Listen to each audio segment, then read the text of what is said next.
Hey, it's Deborah Poneman, founder of Yes to Success seminars, where we offer knowledge and tools for you to live your ultimate life.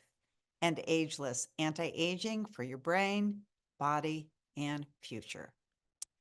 So several years ago, I was in Salt Lake City enjoying the yearly convention of a health and wellness company that I've been a part of for over 30 years.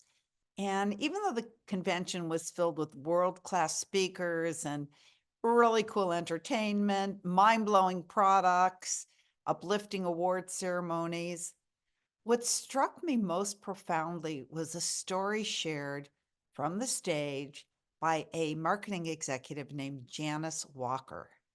And here's what she told us.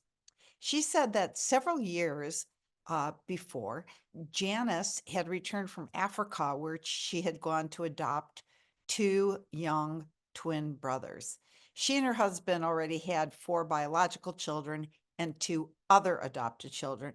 By the way, they now have 11, four with special needs. But anyway, she talked about how her joy in adopting these two young twin brothers who were orphaned and fending for themselves turned into anguish after they returned to the States and they faced the difficult reality of raising two young boys who spoke no English, had never used a toilet, had never eaten with utensils, and whose only life experience was surviving as orphans in the African bush country.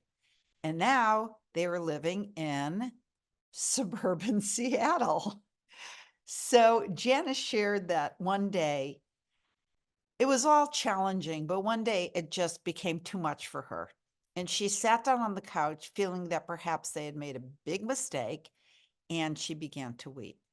And as she wept, eventually 5 words appeared to her. And those words were, "It's not just about you."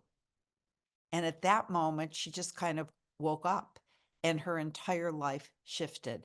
From that day on, in her family life and her business life, whenever she found herself slipping into a poor me frame of mind, she thought, "It's not just about you." And often added, "How can I enhance the life of another? How can I serve?" And that was when her life really became magical. She went on to share how her personal realization was reinforced on the day after the Seattle Seahawks quarterback, Russell Wilson, was thought to have blown the Super Bowl for his team by throwing in an interception. Remember that one in the final seconds of the game?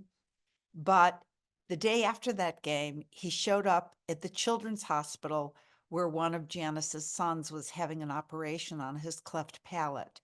Russell was there to make his weekly rounds of visiting the hospital's most critically ill children.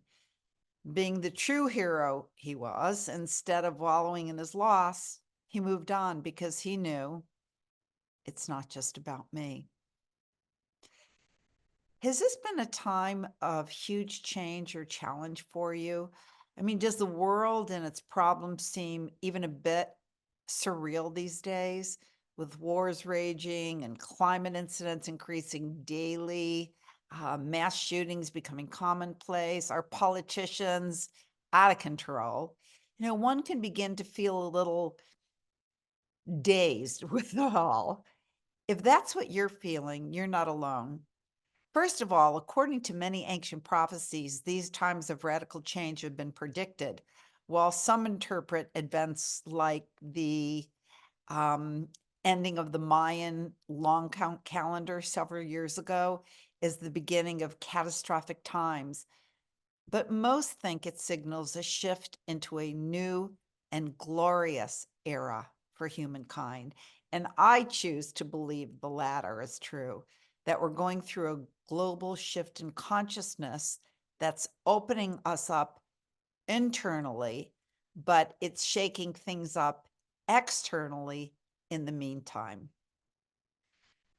When you're afraid because of an illness or you have a loss or even a tragedy, there's pain, pure and simple. And I suggest that you allow yourself to feel your feelings rather than resist them. or deny them. Cry, rage, and give yourself time to rest. And if you do, those feelings can bloom into something else.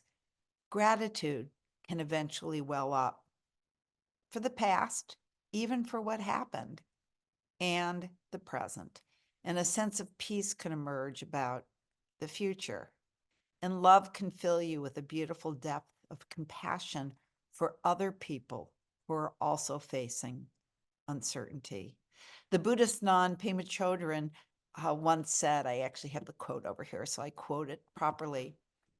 We can let the circumstances of our lives harden us so that we become increasingly resentful and afraid, or we can let them soften us and make us kinder and more open, even to what scares us. I suggest we all choose to let these experiences soften us and make us kinder so that we emerge from the fire of change as more compassionate, open, and loving people. The key is to take time to feel the sorrow or the fear or the desperation and know that this too shall pass, and to trust that all that happens is ultimately for our good. Or as the great teacher Byron Katie always says, life is simple. Everything happens to you. Excuse me, everything happens for you, not to you. And everything happens at exactly the right moment, neither too soon nor too late. You don't have to like it. It's just easier if you do. And if all that is too much to take in, let's make it simple and just go back to what our friend Janice Walker taught us when she thought she'd made a big mistake and simply didn't know what to do.